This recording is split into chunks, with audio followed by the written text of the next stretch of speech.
एक बहुत पहले की कथा में साल भर पहले लगभग एक बात कही थी कि आप शंकर का नाम ले रहे हैं, नहीं ले रहे हैं, आप राम का नाम ले रहे हैं, नहीं ले रहे हैं, आप भगवान कृष्ण का स्मरण कर रहे हैं, नहीं कर रहे हैं, आप माता रानी का, दत्त भगवान का, देवी देवता का नाम ले रहे हैं, ना ले रहे हैं, ये आपके ऊपर। पर जो हमारी श्वास निकलती है, आती है, जाती है, ये स्वयं आजपा जप कहलाती है। एक जप वो होता है जिसमें हम माला लेकर बैठते हैं, भगवान का गुणानुवाद करते हैं, भगवान का भजन करते हैं, स्मरण करते हैं। उसमें हमारी जिह्वा, चाहे सम्मुख जिह्वा हो चाहे घट जिह्वा, ये दोनों थोड़ी सी हिल भी जाती है। राम कहोगे तो भी हिलेगी, शिव कहोगे तो भी हिलेगी, है नाम जपोगे तो भी हिलेगी। ये घट जिह्वा, ये मुख जिह्वा तो थोड़ी हिल भी जाती है, पर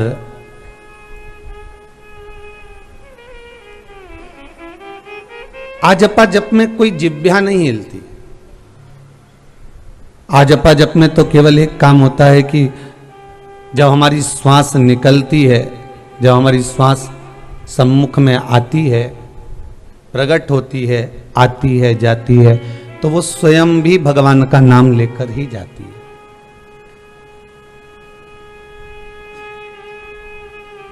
इसके पहले वाली कथा में एक बात कही थी आपको, आज फिर कहते हैं कि ये भारत की वो धरा है, भारत की वो भूमि है जिस भूमि पर, जिस धरा पर अगर कोई पापी से पापी भी मर जाता है, प्राण छूट जाते हैं, तो भी वो बैकुंठवासी कहलाता है, स्वर्गवासी कहलाता है। भले उसने कितना भी पाप कर्म करा, कि चंदन है इस देश की माटी, तपोभूमि हर ग्राम है, हर बाला देवी की प्रतिमा, बच्चा बच्चा राम है, जिसके सैनिक समर भूमि पर गाया करते गीता है, उसी माटी के हल्के नीचे खेली करती सीता है। ये वो समर भूमि, ये वो आनंदमय धरा है, ये वो पृथ्वी है, ये वो भूमि है कि जिस भूमि पर पापी से पापी भी अगर प्राणों को त्यागता है तो भी वो स्वर्गवासी कहलाता है, तो भी वो बैकुंठवासी कहलाता है। ये वो धरा, ये वो आनंद इस धरा पर छाया हुआ है।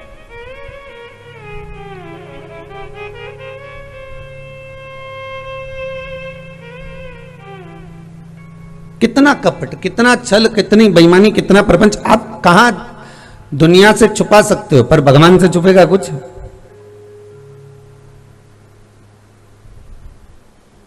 जैसे मोबाइल दिया जाता है, खरीदते हो तो भी उसमें एक चिप ऐसी लगा कर दे दी जाती है कि वो मोबाइल कहीं पर भी घूम जाए, नंबर बस बता दो, मालूम पड़ जाएगा किस जगह पर।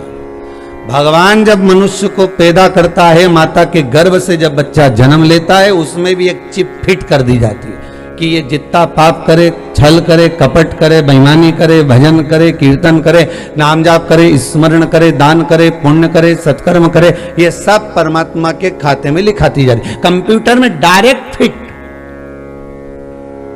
यहां तो चलाना भी नहीं पड़ता, उसके यहां तो डायरेक्ट फिट हो जाती है।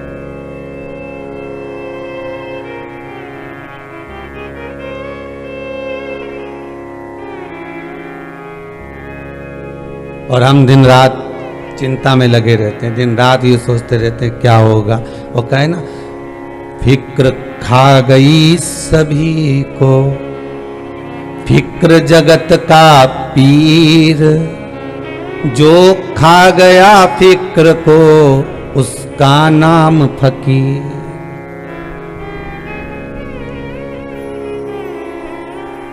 एक हमें चिंता लगी है कि परिवार की, कुटुंब की, कबीले की, नातों की, रिश्तों की एक चिंता हमको लग जाती है। अगर वो उसका नहीं करेंगे, वो नहीं बोलेंगे, वो क्या कहेगा।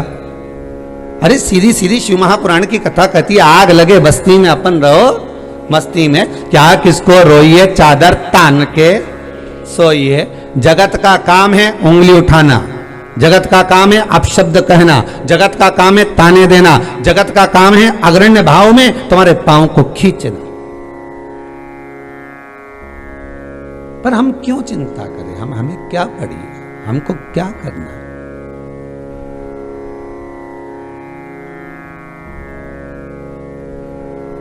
भगवान की भक्ति में डूबे रहो, नाम जाप करते रहो, नाम स्मरण करते रहो, प्रभु मिलेगा।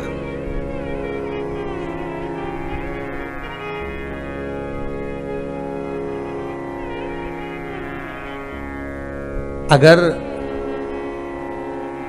जिस थाली में आप भोजन कर रहे हो वो थाली आपकी अगर बेकार है, झूठी है, उसमें बहुत सारा पत्थर पड़ा है, कीचड़ पड़ा हुआ है, तो उस थाली में तुम भोजन कर लोगे क्या उठाकर? जितने लोग आस्था पर कथा सुन रहे हो, जितने फेसबुक यूट्यूब पर कथा श्रवण कर रहे हो, अच्छे से बताओ वो उस थाली में तुम भोजन कर सकते हो क्या? नहीं, उसमें कचरा पड़ा हुआ है, उसमें आप कुछ ना कुछ उसमें पड़ा हुआ है, तो उसमें कहां भोजन करो?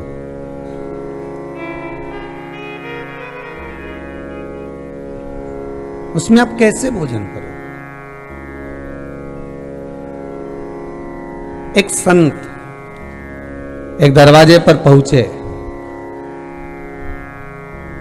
और संत ने दरवाजे पर जाकर कहा, माता भिक्षाम देही, माता थोड़ी सी भिक्षा दे दीजिए।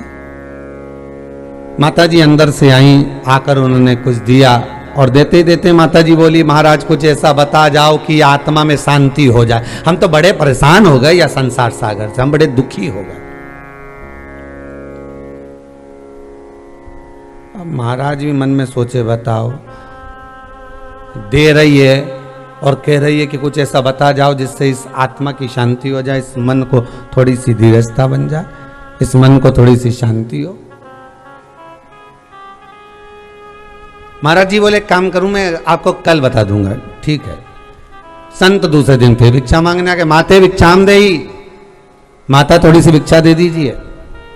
माता जी फिर अंदर से आई और संत के पात्र में आज माता जी ने खीर बनाई थी और खीर बनाकर लाई और कहा, लो महाराज जी। महाराज जी ने अपना कमंडल आगे कर दिया। कमंडल देखा तो माता जी ने कहा, कमंडल में तो बहुत सारा कचरा पड़ा हुआ है, बहुत सारा कीचड़ पड़ा हुआ है, बहुत सारे पत्थर पड़े हुए हैं, इसमें मैं ये खीर कैसे डालूं? संत बोले, नहीं तुम तो डाल दीजिए, आप तो दे दो। अरे ऐसी खीर कैसे खा सकते हो तुम? आप ऐसी खीर कैसे खा सकते हो? हम आपको ऐसी खीर नहीं देंगे। तो क्या करना चाहिए? तो कहा, आप एक काम करो, इस पात्र का जो कचरा है, इस पात्र में जो भी सामग्री पड़ी हुई है ना, इसको फेंक दीजिए, इसको निकाल दीजिए, फिर हम आपको खीर दे देंगे। तो उन्होंने कहा, एक काम करो, तुम ही ये बर्तन ले जाओ, तुम ही ये कमंडल ले जाओ, तुम ही साफ कर लाओ और तुम ही खीर दे दीजिए। ले जाओ इस कमंडल को, ले जाओ इस पात्र को। कमंडल और पात्र को दे दिया। देने के बाद माता जी अंदर गई, उस पात्र को साफ कर कर, घिस कर, उस पात्र को क्लीन कर कर माता जी लेकर आई। फिर उन्होंने उसमें खीर लाकर दी। फिर कहा माता जी ने, गुरुदेव हमने कल एक प्रश्न किया था कि हमारे आत्मा को शांति हो जाए, हमारे मन को थोड़ी सी शांति हो जाए, हमारे मन को थोड़ी सी धीरजता बन जाए, ऐसा कोई काम कर दीजिए, ऐसा कोई आनंद कर दीजिए। संत बोले, माता जी अभी मैंने खीर लेना चाहिए थी, तो पात्र के अंदर जो खीर डाल रही थी आप, तो उसमें कचरा भरा हुआ था, तो आपने खीर दी क्या? नहीं।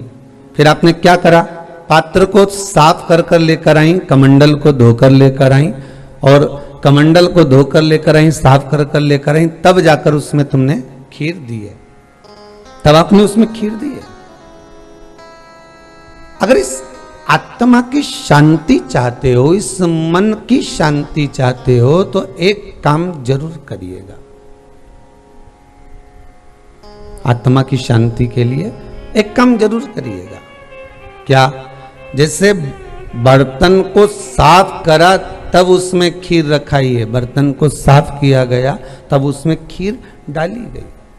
उसी तरह अगर मन की शांति चाहते हो तो इस मन को थोड़ा सा साफ कर लो। भीतर इतना कचरा पड़ा है, नहीं पत्थर पड़ा है, इसमें ढेर सारा, इसमें गोबर भी बहुत पड़ा हुआ है, कचरा भी बहुत पड़ा है, कीचड़ भी बहुत पड़ा हुआ है। कहीं अहंकार, कहीं काम, कहीं लोभ, कहीं विषय, कहीं आसक्ति, कहीं तृष्णा, कहीं तेरा, कहीं मेरा, ये अहमता बहुत सारी पड़ी हुई है। ये बहुत सारा कीचड़ पड़ा हुआ है।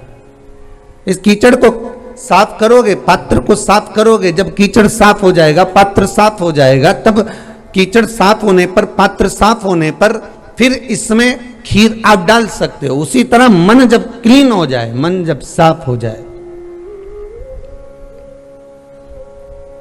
और मन जब क्लीन हो गया, साफ हो गया, फिर इसके अंदर आप भगवान का भजन जब डालोगे, राम नाम, कृष्ण नाम, शिव नाम जब इसके अंदर ले जाओगे, डालोगे, तो अपने आप आत्मा की शांति होगी। इसमें कोई शांति को ढूंढने के लिए जाना जरूरत नहीं है।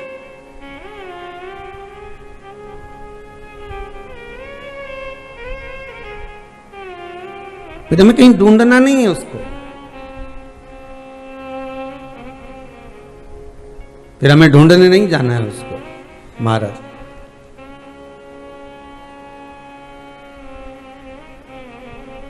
एक व्यक्ति प्रवचन में बैठा हुआ था, कहीं प्रवचन सुन रहा था, और उसने प्रवचन सुना और घर जाकर अपनी पत्नी को तलाक दे दिया कि आज मुझे तुझे तलाक देना।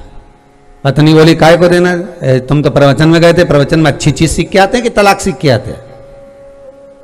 मेरे को तेरे साथ नहीं रहना है। क्यों? महाराज जी ने प्रवचन में बोला था शांति के साथ रहो।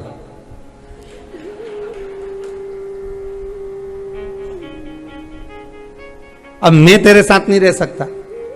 तो महाराज जी ने यह थोड़ी ना कहा था कि शांति भाई के साथ रहो। महाराज जी तो ये बोले हैं कि हृदय की शांति के साथ में, आत्म कल्याण के साथ।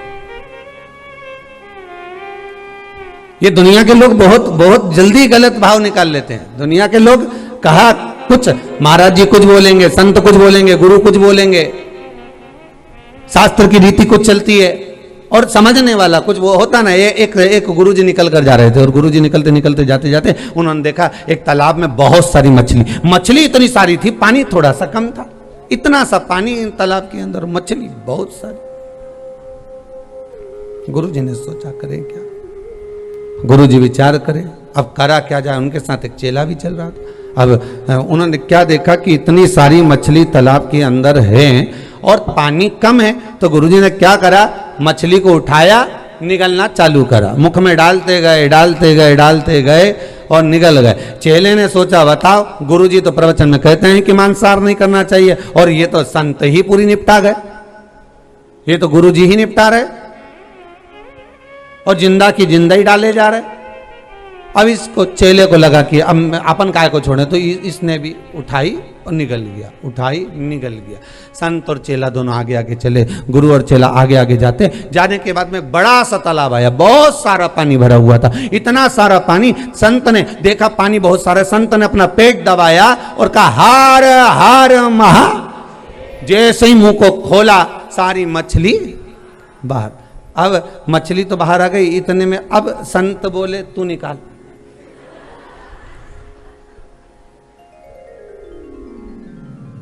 संत बोले अब तू निकाल दे, अब तू निकाल दे रहा। अब वो पेट भी दबाए, हर हर महादेव भी बोले, पर वो निकले ही नहीं।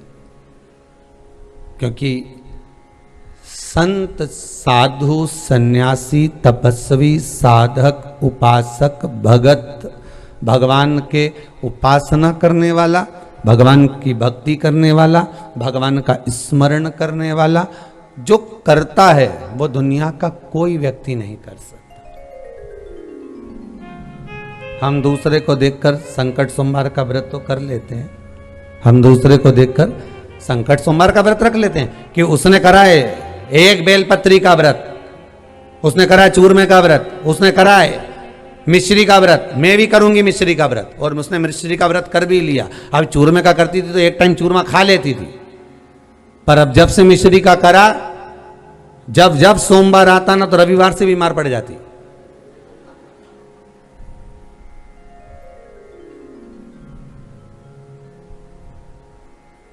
टेंशन, चिंता, ये जितने ये अभी सेकंड लहर में कोरोना महामारी की जो सेकंड लहर चली है ना, इसमें जो जितने मरे हैं ना, ये आधे से ज्यादा तो टेंशन में मर गए। अब पहुंच गए हॉस्पिटल, अब क्या होगा, अब ऊंचा नीचा हो रहा है, विचार कर रहा होगा क्या होगा।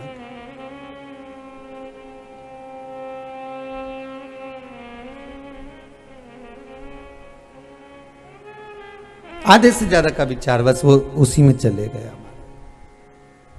पात्र साफ होगा तो उसमें खीर रख सकते हो, मन क्लीन होगा, मन साफ होगा तो उसमें परमात्मा आ सकता है। और यदि मन ही साफ नहीं है, मन के भीतर यदि आपके भीतर थोड़ा बहुत भी कपट छल छिद्र अगर भरा हुआ है तो फिर परमात्मा मिले कैसे? परमात्मा कैसे प्राप्त होगा? फिर उसके मिलन का भाव क्या है? निर्मल मन सो मोहि पावा। उसके मिलन का सबसे मूल अगर कोई कारण है, उसके मिलन का सबसे प्रथम अगर कोई साध्य आनंदमय कारण है तो वो परमात्मा केवल निर्मल भाव से मिल जाता है। परमात्मा केवल निर्मल स्वभाव से मिल जाता है, उसको और कुछ मिल भी, उससे और किसी चीज से मिलता ही नहीं।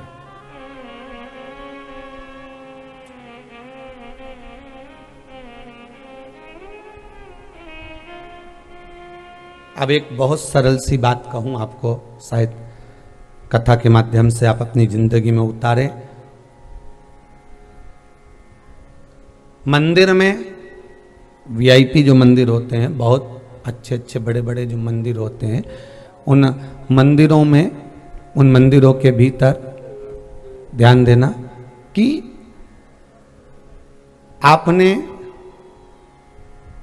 20,000 रुपये खर्च कर कर एक टिकट लिया मंदिर के दर्शन करने का।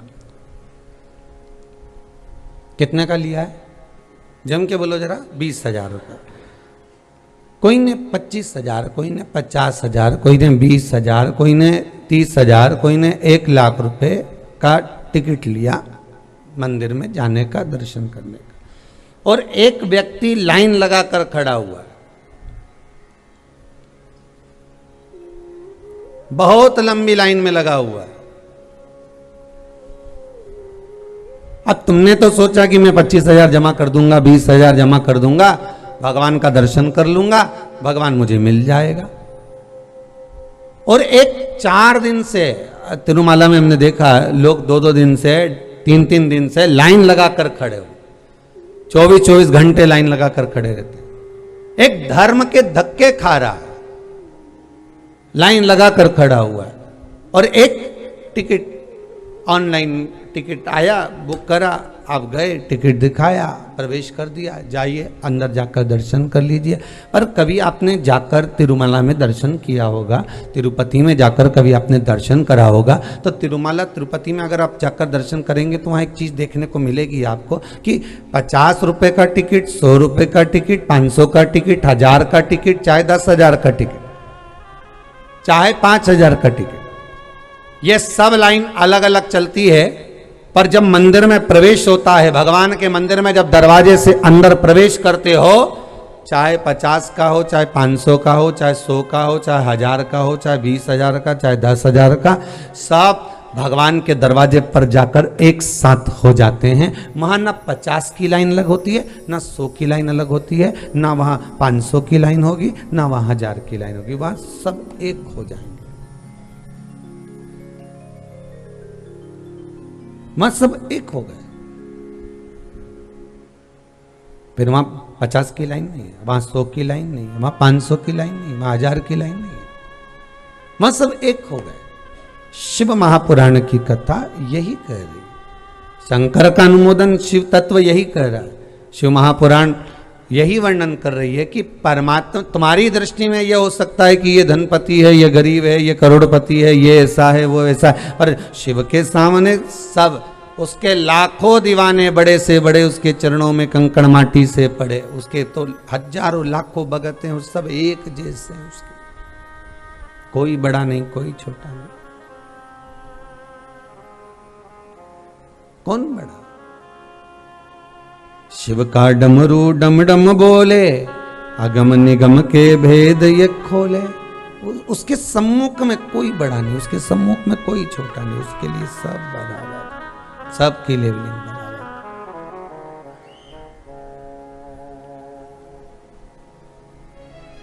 कोई बड़ा नहीं उसके लिए।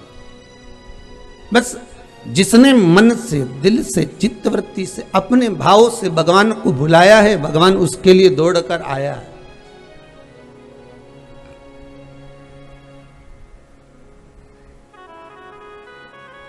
उसके लिए परमात्मा दौड़कर आया है, जिसने दिल से बुलाया। एक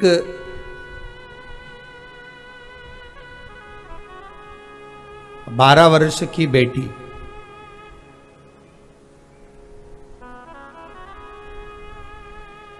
महाकाल की नगरी उज्जैनी में, जिसके पिता नहीं, केवल घर में बूढ़ी माँ है, एक माँ, बूढ़ी, वो माँ भी नहीं थी, वो कहे दादी है, केवल दादी, केवल दादी, और वो भी बुजुर्ग, वो भी बूढ़ी।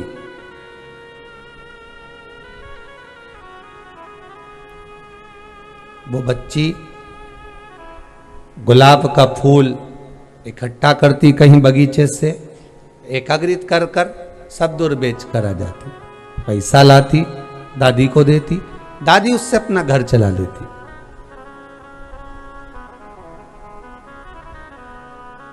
ठंड थी, नंगे पैर चल देती थी, कोई दिक्कत।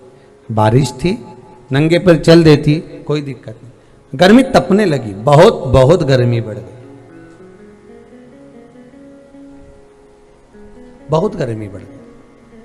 किसी एक पथिक का, जो महाकाल राजा का दर्शन करने जा रहा होगा, शंकर के मंदिर में जा रहा होगा दर्शन करने, महाकाल बाबा का दर्शन करते समय उस पथिक की दृष्टि उस फूल बेचने वाली बच्ची पर पड़ गई। और फूल बेचने वाली बच्ची पर जब पथिक की दृष्टि पड़ी तो उसने बच्ची से कहा, बेटा एक मिनट जरा आप इधर आओगी। हाँ अंकल, ये फूल ले लीजिए।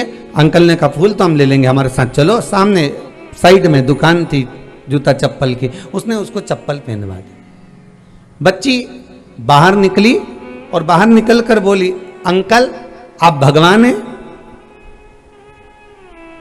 अंकल बोले नहीं, हम काय को भगवान हैं। आप महाकाल राजा हैं? नहीं, हम काय को महाकाल राजा हैं। तो मुझे लगता है आप महाकाल राजा के दोस्त हो, आप महाकाल राजा के, आप विश्वनाथ के मित्र हो। अंकल ने पूछा, बेटा तू मुझे मित्र क्यों कहती है, क्या बात क्या है? उसने कहा, अंकल कल मेरे पांव बहुत जल रहे थे, मैं महाकाल राजा के सामने जाकर हाथ जोड़कर निवेदन करी थी कि भगवान अब गर्मी बढ़ गई है, मेरे पांव बहुत जल रहे हैं। भगवान ने मेरी सुन ली और आपको भेज दिया। मैं जानती हूं आप भगवान के मित्र हो या आप भगवान हो, इसलिए आपने मेरे पांव में चप्पल पहना दी है। शिव पुराण कहती है भगवान के मित्र बनना बहुत कठिन विषय नहीं है कि हम भगवान के मित्र हैं। भगवान मित्र किसको बनाता है? वैष्णव जन तो तिनके कहिए जो पीड़ पड़ाई जाने। दूसरे की पीड़ा को जो जान रहा हो, दूसरे के दुख को जो जान रहा हो, दूसरे की तकलीफ को जो जान रहा हो, वो परम भगवदीय वैष्णव है। उसकी वैष्णवता का सबसे बड़ा सुख वही है कि वो दूसरे के दुख को जान रहा है। आप भगवान के मित्र बनना चाहते हो, थोड़ा हृदय को आनंदित बनाइए, हृदय को परमात्मा में लगाने का प्रयास करिए, इस चित्तवृत्ति को परमात्मा में डुबाने का प्रयास करिए, इस चित्तवृत्ति को कहीं सेवा में, कहीं सत्कर्म में, कहीं अच्छी जगह पर डुबाने का प्रयास करिए। और जहां तुम्हारा मन लगे, जहां तुम्हारा चित्त लगे, जहां तुम्हारा वृत्ति लगे, उस जगह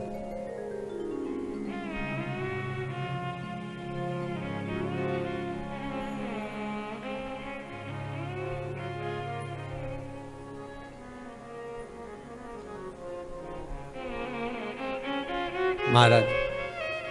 भगवान भाव से रीझता है, उसको कुछ भी नहीं चाहिए, उसको तुम्हारा ये धन दौलत संपदा सत्ता कुछ भी नहीं, कुछ नहीं।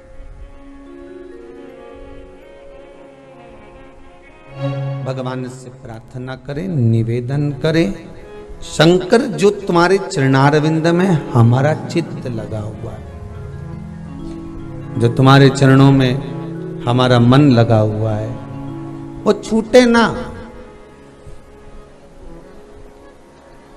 सियोर वाला महाराज इतना चिल्ला चिल्ला के बोलता है, इतना डांट डांट के बोलता है कि शंकर बैठा है, और अगर दुख आ गया तो नाम किसका खराब होगा? सियोर वाले महाराज का। आपको पहले भी कहा, फिर कहते, सियोर वाले महाराज पर विश्वास मत करना। विश्वास करना तो वो त्रिकालदर्शी शंकर पर करना। साधेगा वो, तारेगा वो, पार लगाएगा वो। कौन आएगा अंतिम समय में? फिर वही कल वाली बात आ गई, 4 बांस 40 कंडे तो तुम्हारे मरने पर कोई भी ले आएगा, पर 4 हाथ वाले को तो केवल एक शिव महापुराण ही लेकर आएगी, इसके सिवा कोई नहीं लेके आ सकता। जो कथा तुमने सुनी है, जो कथा का तुमने स्मरण करा है, जो कथा का रसास्वादन तुमने करा है, जो कथा का भाव आप श्रवण कर रहे हो, अंतिम समय में अगर नारायण का दर्शन कराएगी तो यही कराएगी, इसके सिवाय कोई करा ही नहीं सकता। इसके सिवाय कोई भगवान का दर्शन नहीं करा सकता। किसकी सामर्थ्यता है जो भगवान का दर्शन करा दे? किसकी सामर्थ्यता हो जो भगवान से मिलवा दे? कौन?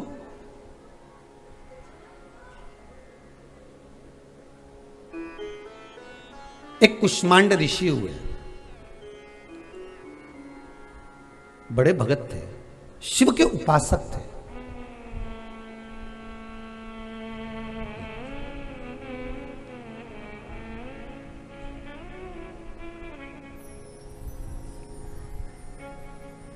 और कहीं जरूरी है क्या कि ऋषिवर जितने ज्ञानी हैं, ऋषि जितने ज्ञानी हैं उतना ही ज्ञानी उनका पुत्र पैदा होगा? अरे बोलो तो सही, कोई जरूरी है? नहीं। किसी किसी पिता में इतना धीरज होता है, पिता के भीतर इतना धैर्य होता है, इतना मन इतना आनंदित, कोई कोई पिता बड़ा शांत होता है, और औलाद देखो तो इतनी क्रोध करे, इतना गुस्सा करे, इतना चिड़चिड़ करे। तो कोई जरूरी है कि वो पिता जैसा है वैसा ही रहेगा? फेस वैसा रह सकता है, कटकाटी वैसी हो सकती है, पर ये जो अंदर जो वो चिप लगी है नहीं, ये अलग अलग कंपनी की है। ये भगवान देता है ना, सबको बनाकर भेजता है। कोई एक जैसा भगवान किसी को नहीं बनाता। उसकी कंपनी में कितना लोग काम करे समझ में नहीं आए, सब बनाई फैक्ट्रियां सब अलग अलग चल रही है, हर कंपनी का माल। सूरत में साड़ी की कंपनी कितनी, कपड़ा की फैक्ट्री कितनी है सूरत में? यहाँ सूरत वाले आए हुए हैं तो कहूँ, सूरत में कितनी कपड़ा की फैक्ट्री होगी, ढेर सारी। हर कंपनी का अलग अलग कपड़ा बनता होगा, पर सबका अपना अपना ब्रांड, अपना अपना काम। कोई कोई कपड़ा बहुत जोरदार, कोई कोई कपड़ा हल्का भी बनाए, कोई भारी भी बनाए, सबका अपना अपना एक क्रम होता है। उसी तरह भगवान बनाने के लिए सबको बनाता है, संसार सागर में भेजा है, सबको बनाकर भेजेगा। पर किसी को क्रोध दिया, किसी को नम्रता दी, किसी को प्रेम दिया, किसी को स्नेह दिया, किसी को कपट दिया, किसी को छल दिया, किसी को बेईमानी दी, किसी को प्रपंच दिया, किसी को झूठ बोलना सिखा दिया। भगवान जब घड़ता है तो देख लेता है इसके अंदर क्या फिट होगा, वही देखकर भेजता है। चुगली करने वालों को, निंदा करने वालों को, बुराई करने वालों को भगवान देख लेता है। ये सही से चुगली कर सकेगा कि नहीं कर सकेगा, इसमें वो गुण तत्व देकर भेजो। फिर वो निंदा करेगा, जोरदार तरीके से करेगा, इतने रस तत्व से करेगा कि उसका एक आनंद अपने आप प्रबल हो जाए। फिर वो रस तत्व उसके अंतर्गत अपने आप आ जाए। अब कुष्मांड ऋषि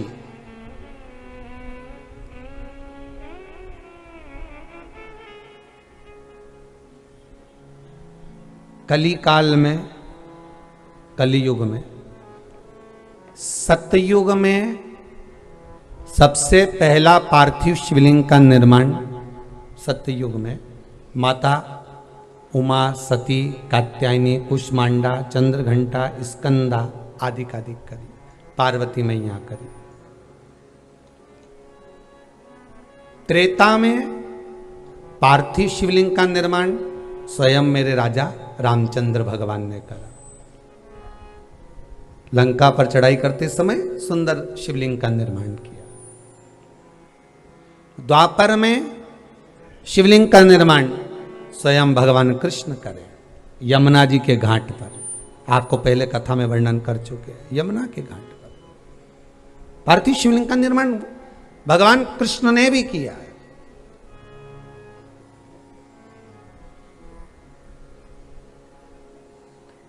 ब्रजमंडल में जाओ, भूतेश्वर, चकलेश्वर, गोपेश्वर, आप यहां ना जाएं तो उसका कोई सुख थोड़ी ना है। ब्रजमंडल में अगर जा रहे हो भगवान कृष्ण से मिलने के लिए तो कहीं ना कहीं शंकर का एक दर्शन जरूर करिए। बिहारी जी का दर्शन करने जाओ तो मन में कामना कर कर जाना कि मुझे भूतेश्वर जाना है, कि गोपेश्वर जाना है, कि मुझे चकलेश्वर जाना है। ब्रजमंडल में जाओ तो एक शिव दर्शन का मन में भाव बना कर जाओ। तुम किसी के यहाँ मेहमानी करने जाओ, किसी के यहाँ तुम जा रहे हो, इंदौर जाओ, भोपाल जाओ, तुम्हारी मर्जी पड़े जहाँ जाओ हो, पर जहाँ जाओ पर एक मन में कामना बना के जाना कि मैं इंदौर जा रही हूँ, कहीं पर भी शंकर जी का मंदिर मिलेगा तो एक बार शिव मंदिर में जरूर जाऊंगी, हाजिरी पहले वहां लगाऊंगी।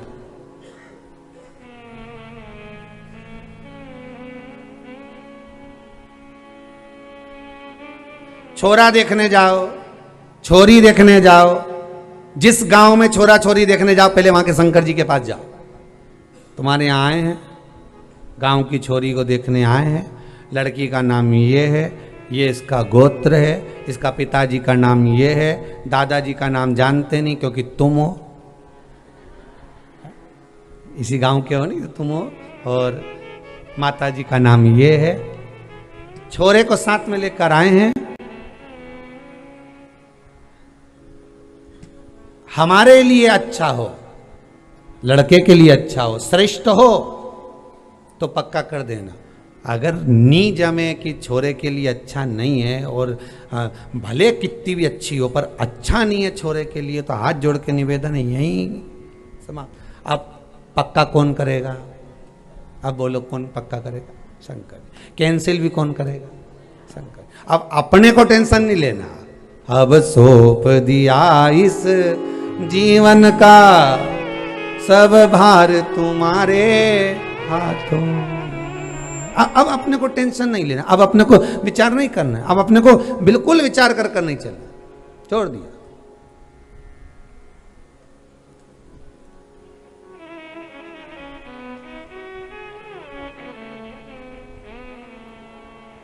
सब छोड़ कर कहीं जाओ तो एक मन बनाकर जाना महाराज। कहीं कोई जरूरी नहीं है कि आप अगर धर्मात्मा हो तो आपकी संतान भी धर्मात्मा होगी, आप अगर पुण्यात्मा हो तो आपकी संतान भी पुण्यात्मा होगी।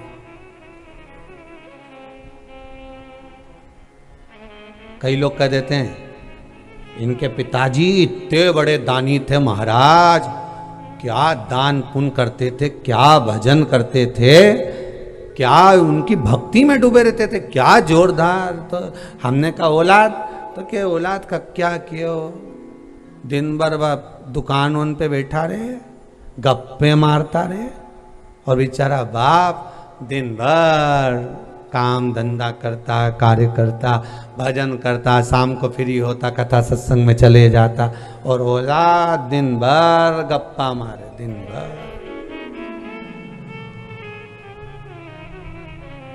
क्या ये जो कथा चल रही है ना शिव महापुराण की, कोई आपसे पूछ सकता है, कभी भी प्रश्न करने वाले आपसे प्रश्न कर सकते हैं कि सतयुग में तो माता सती ने, उमा ने, कात्यायनी ने, कुष्मांडा ने, पार्वती जी ने पार्थिव शिवलिंग बनाया था, त्रेता में राम जी ने बनाया था, द्वापर में कृष्ण जी ने बनाया था, कलयुग में किसने बनाया? सबसे पहला पार्थिव शिवलिंग का निर्माण इस कलिकाल में किसने आकर करा?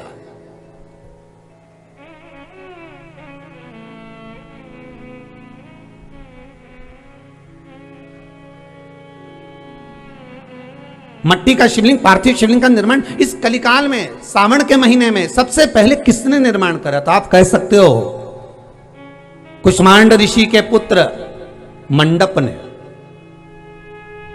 किसने बनाया था? कुष्मांड ऋषि के पुत्र मंडप ने सबसे पहला पार्थिव शिवलिंग का निर्माण श्रावण के महीने में किया था, सबसे पहला, इस कलिकाल में, इस कलिकाल।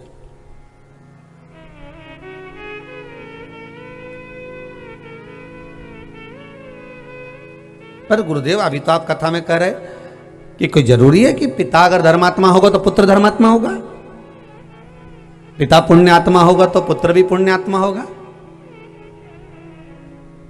कोई जरूरी है कि पिताजी ड्राइविंग करते हैं तो बेटा भी ड्राइवर बनेगा? नहीं। पिता डॉक्टर हैं तो कोई जरूरी है कि बेटा भी डॉक्टर बनेगा? और पिता के हाथ में जो जश होगा, अगर डॉक्टर बन भी गया और पिता जैसा इलाज करता है, लिख कर दे देता है तुरंत और आराम लग जाता है, तो कोई जरूरी है कि बेटे के हाथ में भी उतना जश होगा?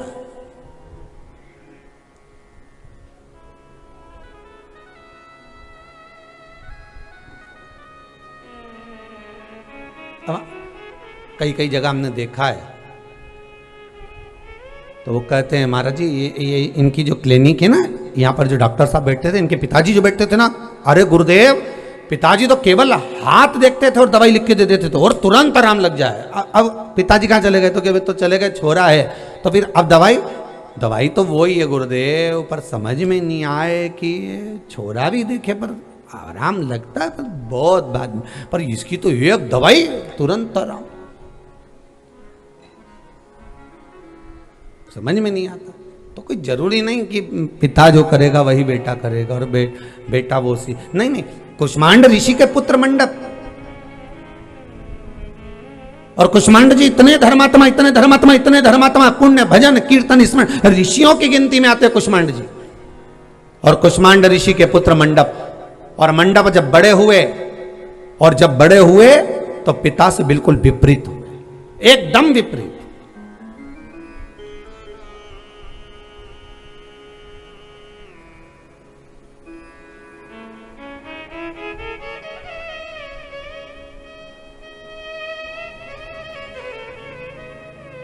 विपरीत हो गए। सब पिताजी बिठाते, बेटा सुनो, सारा गांव का लोग प्रवचन सुनने आता है, सारे गांव के लोग यहाँ प्रवचन सुनने, कथा सुनने, सत्संग सुनने, स्मरण करने आते हैं। पुत्र ए मंडप सुनो, तुम भी बैठा करो थोड़ी देर। अब मंडप जैसे ही कथा सुनने बैठा, पिताजी ने कथा चालू करी और मंडप ने देखा कि पिताजी ने आंखें बंद कर कर जो बोलना चालू करा तो मंडप बीच में से गायब हो गया।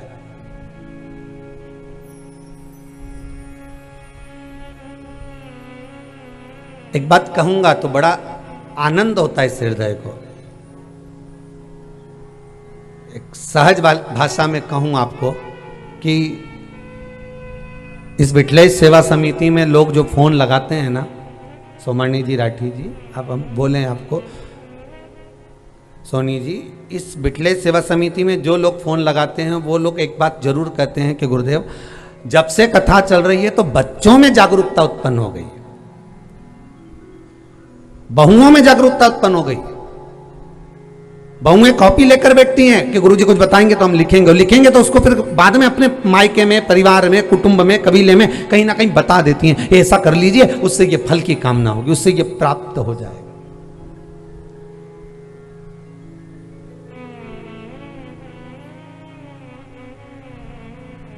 अगर दादी कथा देखने में देरी करते तो बच्चे रिमोट ला कर दे देते हैं, अरे दादी कथा चालू हो गई होगी, शिवर वाला महाराज आ गया होगा, कथा चल रही है शिव पुराण की कथा, चालू कर लीजिए। ये बच्चों में जो जागरूकता जागी है, बच्चों में जो प्रेम जागा है, जागरूकता जो प्रकट हुई है, जब जागरूकता सम्मुख में आई है, ऐसी जागरूकता देखने में नहीं मिली कभी, देखने में नहीं।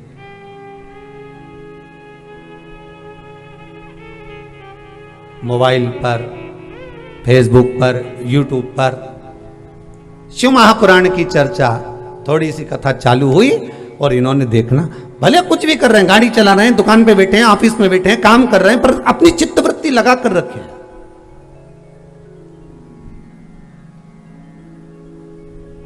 चल रहा है।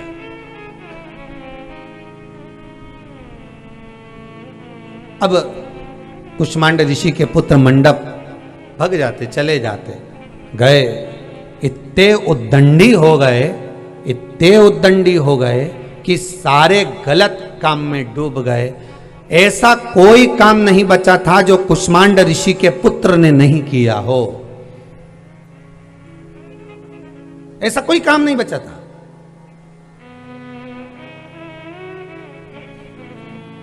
कोई जुआ खेल रहा है, वहां जाकर बैठ गए मंडप, उस जुए में मंडप भी शामिल हो। कोई हिंसा कर रहा है, मंडप वहां जाकर बैठकर। कोई झूठ में, कोई प्रपंच में, कोई काम में, कोई लोभ में, कोई आसक्ति में, कोई तृष्णा में वहां लगे। अब पिताजी को मालूम पड़ा एक दिन कि मंडप मार्ग से बट रहे हैं, भग रहे हैं, मार्ग से हट रहे हैं। तो लगा कि आखिर बात क्या है, क्या हुआ, क्या है आखिर ऐसा कि मंडप मार्ग से विचलित हो रहा है, आखिर हुआ क्या है।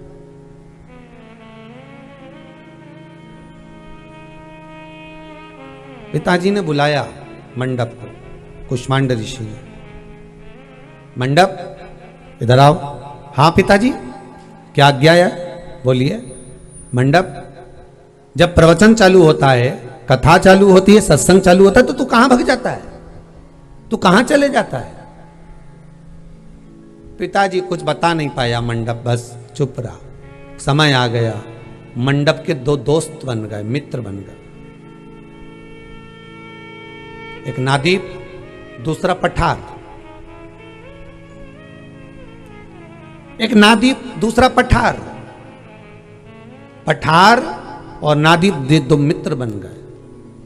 और दोनों मित्रों ने देखा कि अब ये मंडप हमको मिल गया है, कुष्मांड ऋषि का पुत्र है और बड़ा ज्ञानी है, पर ये जुआ खेलता है, सारा बेकार काम करता है, पर एक काम नहीं करता है, ये चोरी नहीं करता है। तो क्यों ना एक काम करा जाए कि इसको अपने साथ चोरी में लगा लिया जाए।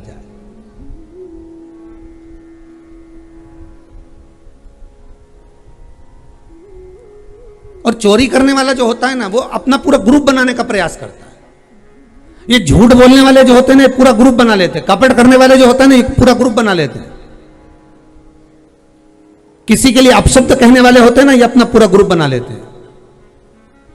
किसी पर उंगली उठाने वाले होते हैं ना, तो ये अपना पूरा ग्रुप बना लेते हैं कि हमारा ग्रुप हमने तैयार कर लिया, अब हमको मिलकर इसको कुछ ना कुछ अपशब्द कहना है, ताना देना है, झूठ बोलना है, प्रपंच करना है, छल करना है, कपट करना है, बेईमानी करना है, ये अपन मिलकर करेंगे। चोरी करना है, अपन मिलकर करेंगे। अब सारा ग्रुप बन गया। अब मंडप, नादीप और पठार तीनों ने विचार करा कि धन चुरा कर लाना, इतना धन एक बार में लेकर जाना है कि कम से कम 10-20 साल अपने को चोरी की जरूरत नहीं पड़े। तो इतना धन किसके पास होगा।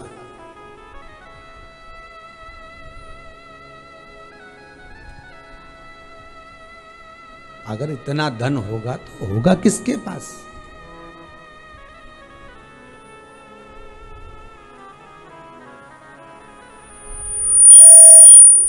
ये धन अगर हम जाएं तो कहां लेने जाएं। किसी ने कहा एक काम करो, पठार बोला इतना धन तो केवल राजा के पास ही हो सकता है, चलो वहीं चलते हैं। रात्रि के समय गए, राजा के यहां से धन चुरा कर लेकर आ गए। अब धन तो लिया है, पठार, नादीप और मंडप। मंडप ने विचार करा धन को बांटेंगे तो 3 हिस्से करना पड़ेंगे, एक मेरे पास आएगा, 2 इनके पास आएंगे, हिस्से 3 करना पड़ेगा।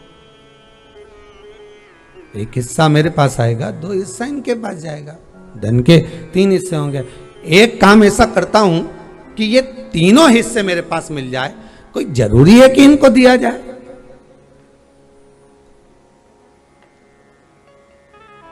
कोई जरूरी है इनको दें हम हिस्सा? गरुड़ पुराण में एक बहुत सुंदर बात लिखी है। किसी का मिठाई का डब्बा है, बहुत बहुत समझ में, बहुत ध्यान से सुनना महाराज। किसी का मिठाई का डब्बा है, किसी का टिफिन रखा है भोजन का, किसी का कोई पदार्थ रखा हुआ है, किसी का कोई सामान रखा हुआ है। जब तक वो अपने हाथ से ना दे दे, जब तक वो अपनी आज्ञा ना दे दे, तब तक उसकी वस्तु का भोग नहीं करना।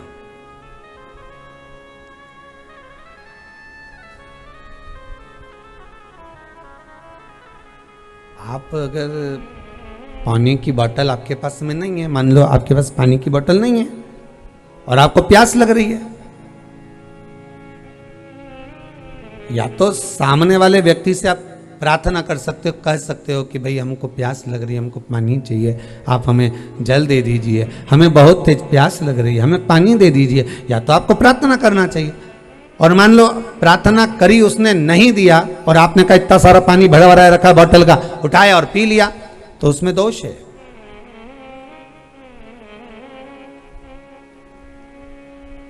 किसी को दिए बिना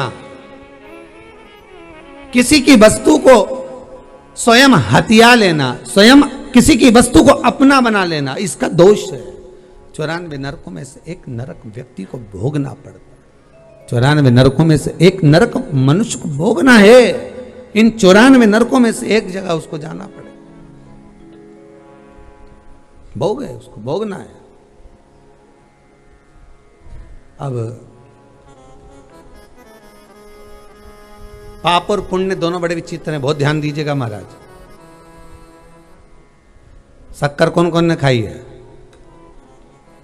जितने लोग आस्था चैनल पर कथा सुन रहे हो, शक्कर कभी तो खाई होगी। अब शक्कर अंधेरे में खाओगे तो स्वाद अलग आएगा क्या? अरे बोलो तो जम क्या है? नहीं। और अगर लाइट जलाकर खाओगे तो, उजाला कर कर खाओगे तो स्वाद अलग आएगा? नहीं।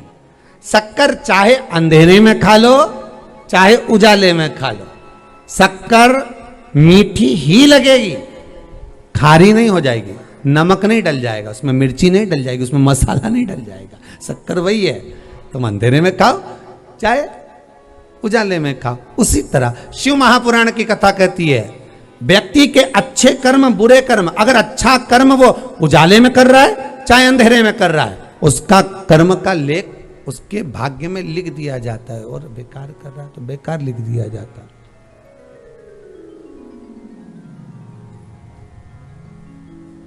चाहे तुम बेकार कर्म उजाले में कर लो चाहे अंधेरे में कर लो।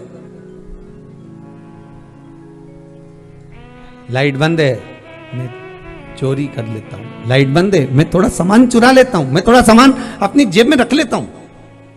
अंधेरा हो गया, किसी का मोबाइल उठाकर रख लिया। अब तुमने सोचा लाइट बंद थी, तुमने विचार करा कि लाइट बंद है, तो कोई ने देखा ही नहीं होगा, कोई ने ध्यान नहीं दिया होगा। पर चाहे बेकार कर्म तुम अंधेरे में करो चाहे उजाले में करो, चाहे दिन में करो चाहे रात में करो, अच्छा कर्म चाहे तुम अंधेरे में करो चाहे उजाले में करो, शक्कर अपना असर नहीं छोड़ती। उसी तरह किया गया कर्म अपना असर नहीं छोड़ता। आप ढूंढी पीट कर रहे हैं।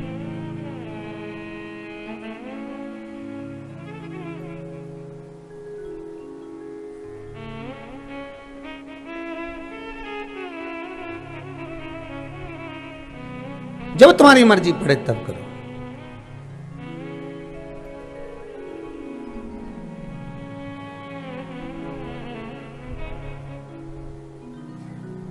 बस ये चित्त वृत्ति परमात्मा में लगे।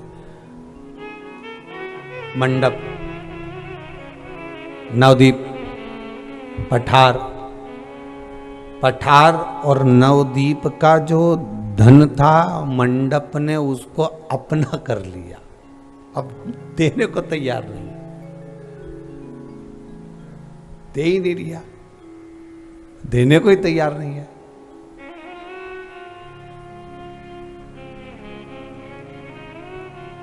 बहुत सोच समझकर खाना किसी का धन, किसी की संपदा। एक बहुत सुंदर चरित्र पहले कथा में कहा था, आज फिर कहते हैं, ध्यान में आएगा आपको। आपको ध्यान में आ जाएगा, बहुत पहले का चरित्र है, बहुत पहले का। एक किसान का विवाह हुआ, पत्नी आ गई, एक बेटा हुआ, पत्नी मर गई, शांत हो गई।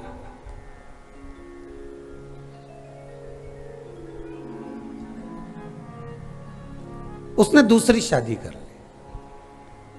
दूसरी शादी होने के बाद घर में पत्नी आई, बच्चा हुआ, पत्नी फिर मर गई। किसान के मन में यह भाव उत्पन्न हुआ कि अब शादी करने से कोई मतलब नहीं है, अब विवाह करने से कोई मतलब नहीं है, अब अपन को शादी नहीं करना है।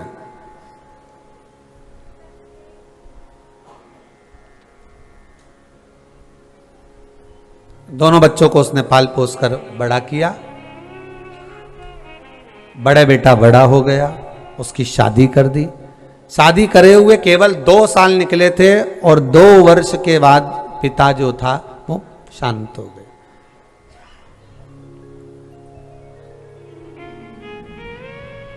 पिता शांत हो गए। जब पिता शांत हो गए, बहू घर में थी, देवर थोड़ा सा कोई बीमारी आ गई, रोग आ गया, बीमार पड़ गया। अब देवर बीमार पड़ा तो डॉक्टर को दिखाया तो डॉक्टर ने कहा कि देखो रोग तो बहुत प्रबल है, फिर भी खर्चा करो थोड़ा सा तो हो सकता है कि बच जाए। अब इन्होंने खर्च करा, पैसा खूब लगाया,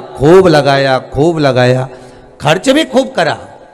खर्च करने के बाद पत्नी को लगा कि इतना खर्चा करने के बाद भी ये ठीक नहीं हो रहा, एक काम करो, डॉक्टर जी से बात करो, डॉक्टर साहब से कहो कि अब इसको बचा कर करेंगे भी क्या, और कौन सा तुम्हारा सगा है, तुम्हारी दूसरी माता का ही तो पुत्र है, कौन सा तुम्हारा सगा है। एक काम करो कि डॉक्टर से कोई ऐसी दवाई लिखवा लो, स्लो पॉइजन, जो अपन डॉक्टर से कहेंगे तो थोड़ा उसको देते रहेंगे तो वो मर जाएगा, प्राण भी छूट जाएंगे। अगर अपन मारेंगे तो लोग कहेंगे बताओ कि इनने मार दिया, तो और डॉक्टर से लिखवा लो। डॉक्टर से लिखवा लिया दवाई, डॉक्टर साहब को ऐसा क्यों करो, डॉक्टर को थोड़ा सा पैसा वैसा दिया, उसने दवाई लिख दी, ये स्लो पॉइजन देते रहो, ये देते रहिए। अब वो स्लो पॉइजन उसको देते रहे, दवाई में मिलाकर थोड़ा देते रहे। जब थोड़ा दिया, वो मर गए। पत्नी बड़ी खुश हुई, बड़ी प्रसन्न हुई, बड़ी आनंदित हुई, बड़ी प्रसन्नता थी, बड़ी आनंदता थी, बड़ी प्रसन्नता। पत्नी ने पति से कहा झंझट मिट गया, पूरी जमीन जायदाद अपनी हो गई, और क्या चाहिए बता, इससे ज्यादा और क्या चाहिए। झंझट मिट गया, पूरा जमीन जायदाद अपनी हो गई है, इससे बढ़कर सुख और क्या चाहिए। दोनों निवास करे, समय आया, पत्नी गर्भ से हो गई, एक बेटे ने जन्म ले लिया।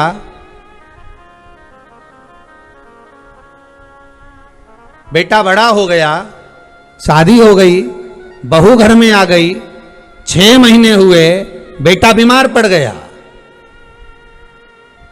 उसको भी रोग हो गया।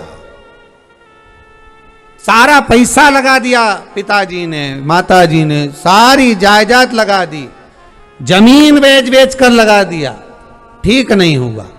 बाप आज फूट कर रो रहा था, ऐसा मैंने क्या करा जो तू इतना बीमारी में पड़ा हुआ है और ठीक नहीं हो पा रहा है, ऐसा मैंने क्या कर दिया, ऐसा मैंने क्या कर दिया। रोता रोता पिता बाहर निकल कर जा रहा था, पिता बाहर की ओर जा रहा था। इतने में जो पड़ा हुआ पुत्र था वो रोते रोते कहता है, भैया अपने हिस्से का मैंने अपने ऊपर खर्च करवा लिया। बाप आकर बेटे के सिर पर हाथ रखकर बोला, बेटे के सिर पर हाथ रखकर बोला, बाप पिता बेटे के सिर पर हाथ रखकर कहता है, बेटा मैं तेरा भाई नहीं, मैं तेरा पिता हूं। मैं तेरा भाई नहीं, मैं तेरा पिता हूं। वो पड़ा हुआ बेटा कहता है, कौन पिता? कौन से संबंध, कौन से नाते, कौन से रिश्ते, कौन सा कुटुंब, कौन सा कबीला, कौन से नाते, कौन से रिश्ते, कौन सा कुटुंब? मैं तेरा भाई नहीं, मैं तेरा पिता हूं। पिता? उसने कहा कोई पिता नहीं। पूर्व में मैं तुम्हारी सौतेली माता का पुत्र, तुम्हारा भाई, तुमने मुझे स्लो पॉइजन देकर मार दिया जमीन जायदाद के लिए। वो जायदाद तुमने रख भी ली, तुम्हें तुम्हारा पुत्र बनकर आ गया और अपना हिस्सा अपने ऊपर खर्च करा कर जा रहा हूं।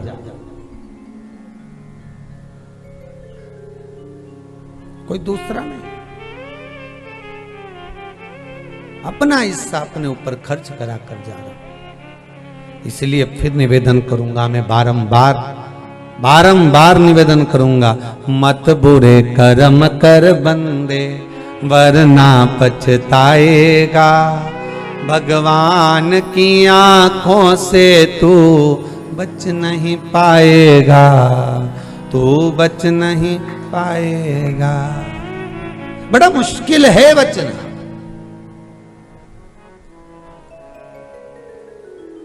बड़ा मुश्किल।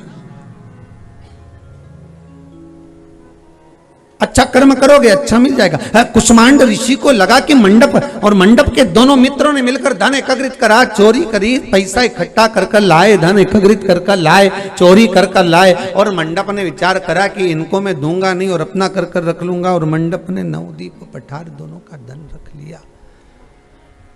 नवदीप और पठार दोनों का धन रख लिया।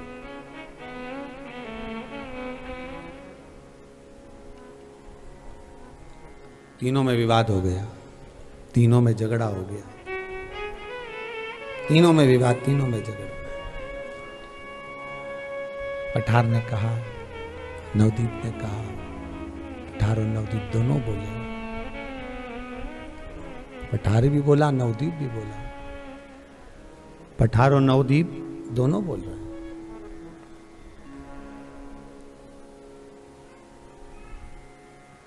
पठार नवदीप दोनों बोल रहे हैं कि ये हमारा धन तूने रख लिया, ये श्रेष्ठ नहीं है। ये क्यों रखा तूने, किस लिए रखा तूने? ये धन तूने हमारा क्यों रख लिया? वो देने को तैयार नहीं है।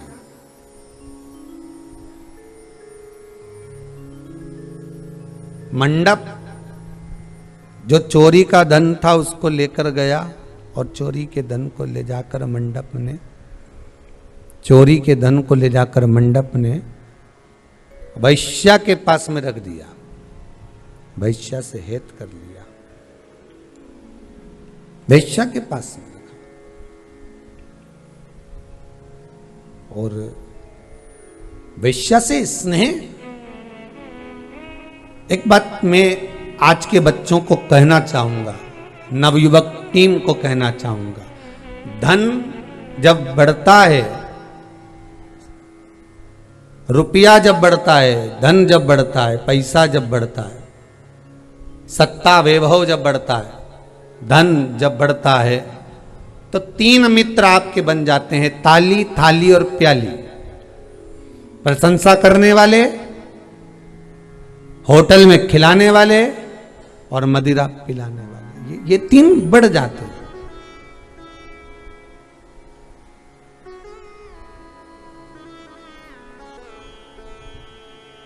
ये तीन मित्र बढ़कर नष्ट कर देते। कुष्मांड ऋषि के पुत्र मंडप को ये दो मित्र मिले और दो मित्रों ने चोरी का सिखाया तो वो मंडप जाकर धन बहुत सारा आ गया तो वैश्या के घर चले गया। वैश्या के घर में गया, वैश्या के यहीं रहता, केवल रात्रि के समय सोने के लिए आता। दिन भर वैश्या क्या पड़ा रहता। इतनी आसक्ति उस वैश्या में हो गई, इतनी आसक्ति।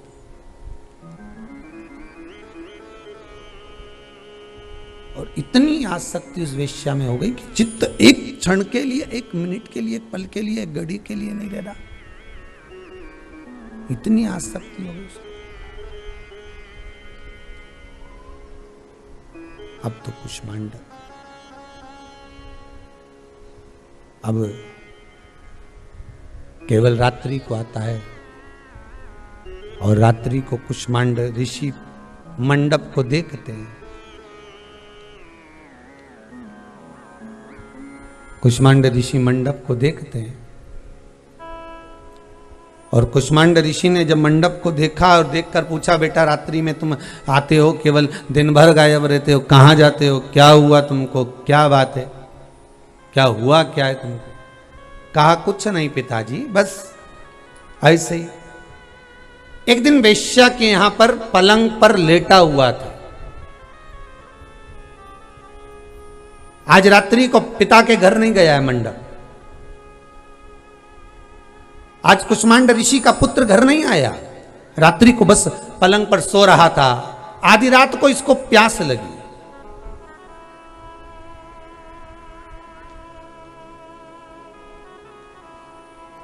आधी रात को जब इसको प्यास लगी तो गिलास पानी को ढूंढ रहा है और पानी को ढूंढ रहा था और पानी को ढूंढते ढूंढते इसने पलंग के नीचे हाथ को लिया कि कहीं पानी रखा हो। मेरे को मालूम नहीं कि वेश्या के घर में जल कहाँ रखा होगा, किस स्थान पर पानी रखा होगा, प्यास भी बहुत लग रही है।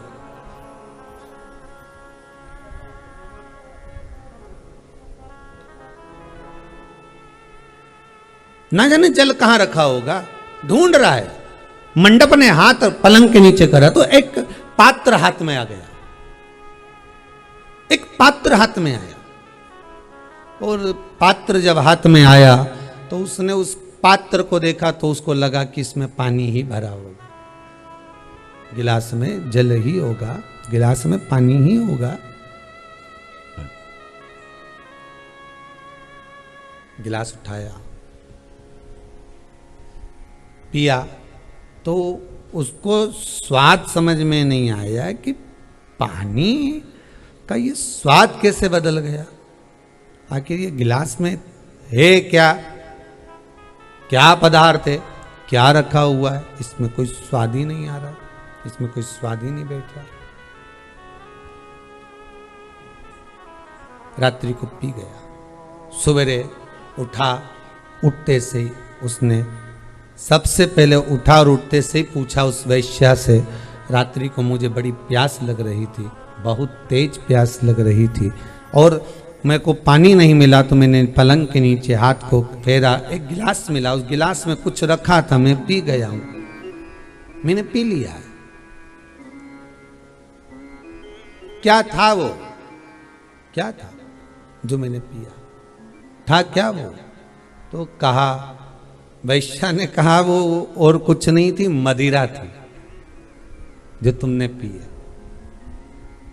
मंडप की आंख से आंसू बहने लगा क्योंकि मंडप के पिता कुष्मांड जी ने कहा था, कुष्मांड जी कहे थे मंडप के पिता, कुष्मांड जी ने एक बात कही थी कि सारे कर्म कर लेना, जुआ, वैश्यावृत्ति, आदिक चोरी, निंदा, छल, सब कुछ माफ कर दिया जाता है परमात्मा के धाम में, पर मदिरा का पीने वाला व्यक्ति कभी माफ नहीं होता उस परमात्मा के धाम में।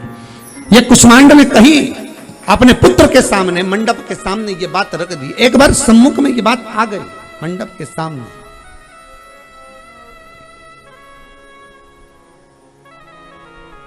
बड़ा आज के जमाने में लोगों को बड़ी फैशन लगती है, बड़ी फैशन।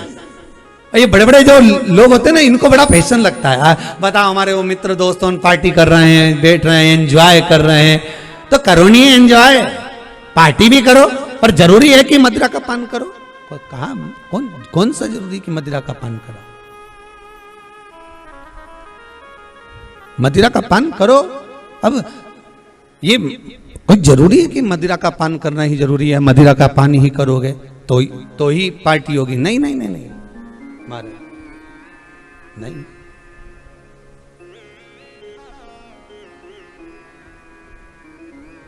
हम तो कहेंगे, आप अगर स्वीकार करें तो अच्छा है, ना करें तो आपकी मर्जी। हम तो कहेंगे, सारी पार्टियां होती है ना तो एक पार्टी और कर लो, कि हमारी किटी पार्टी में अगर हम किटी पार्टी करने बैठेंगे और किटी पार्टी किसी भी फ्रेंड के घर पर हो, किसी भी सहेली के घर पर हो, किसी भी सखी के घर पर हो, या हम सावन की शेर करने जा रहे हैं, हम पिकनिक करने जा रहे हैं, हम कहीं होटल में जा रहे हैं, हम कहीं पार्टी में जा रहे हैं, ये आपके ऊपर है। आपके विचार में आना चाहिए कि आप अगर किटी पार्टी कर रहे हो, कोई फंक्शन कर रहे हो, कोई चीज धारण कर रहे हो, तो आपके भीतर ये भाव जागृत होना चाहिए। आपके भीतर ये भाव जागृत हो कि हम अगर किटी पार्टी कर रहे हैं तो सबसे पहला काम हम एक करेंगे। क्या काम करेंगे? कि सबसे पहले पार्टी शुरू करने से पहले ये हाउजी वाउजी जो होता है ना, हाउजी बोलते हैं कि बाऊजी बोलते हैं?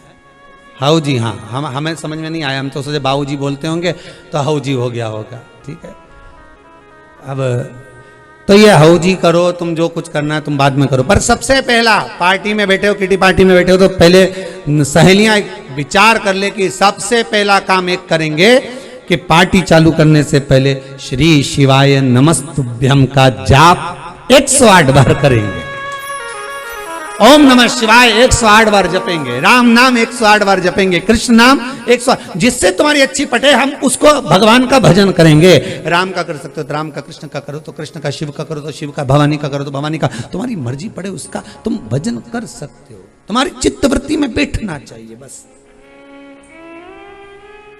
पहल कोई दूसरा नहीं करेगा, करना अपन को ही पड़ेगा। हम सुधरेंगे, युग सुधरेगा। हम बदलेंगे, बोलते जाओ, हम बदलेंगे, युग बदलेगा। कब बदलोगे?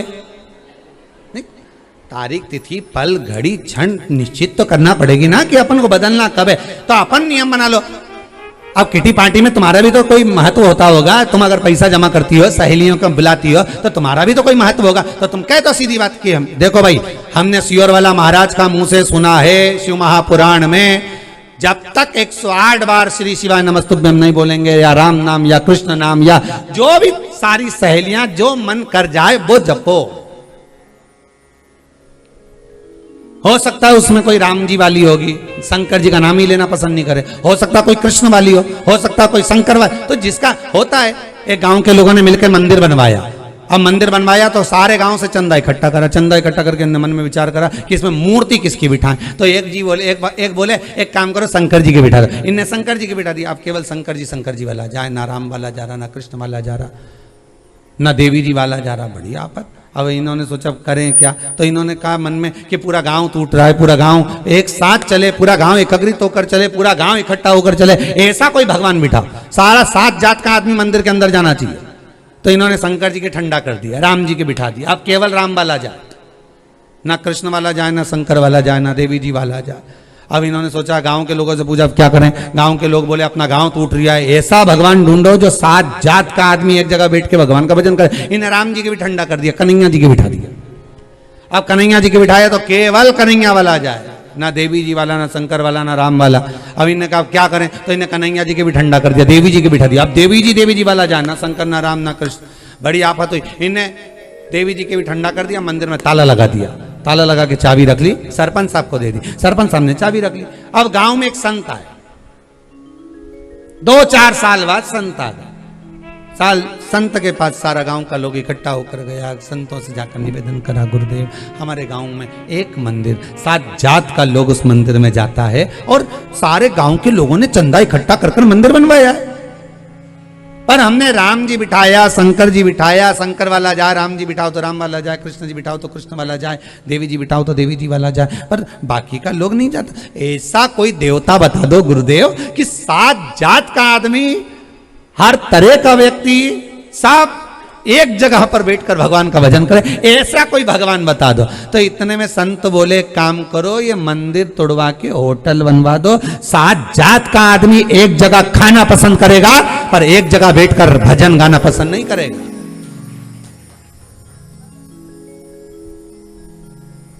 होटल में जाकर झूठे बर्तन में चाय पी लेंगे, होटल में जाकर झूठे बर्तन में वो मीन चाउमीन खा जाएंगे।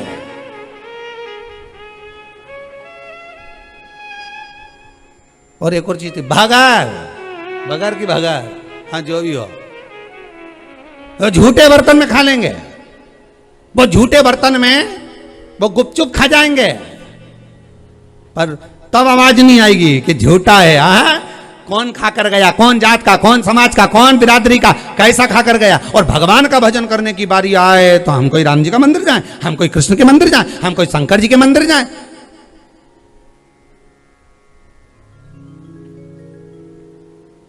तुरंत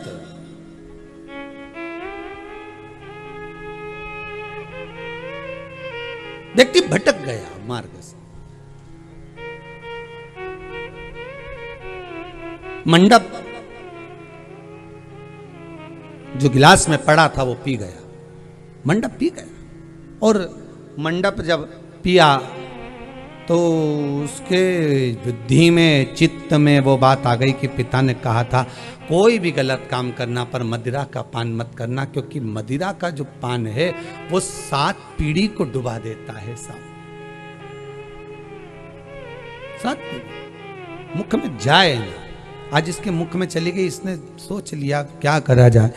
ये वेश्या के घर से निकल कर जा रहा था, दोनों मित्रों ने इसको पकड़ लिया, नादीप और पठार दोनों ने पकड़ा, लेकर गए, चल तेरे पिताजी के पास में चल।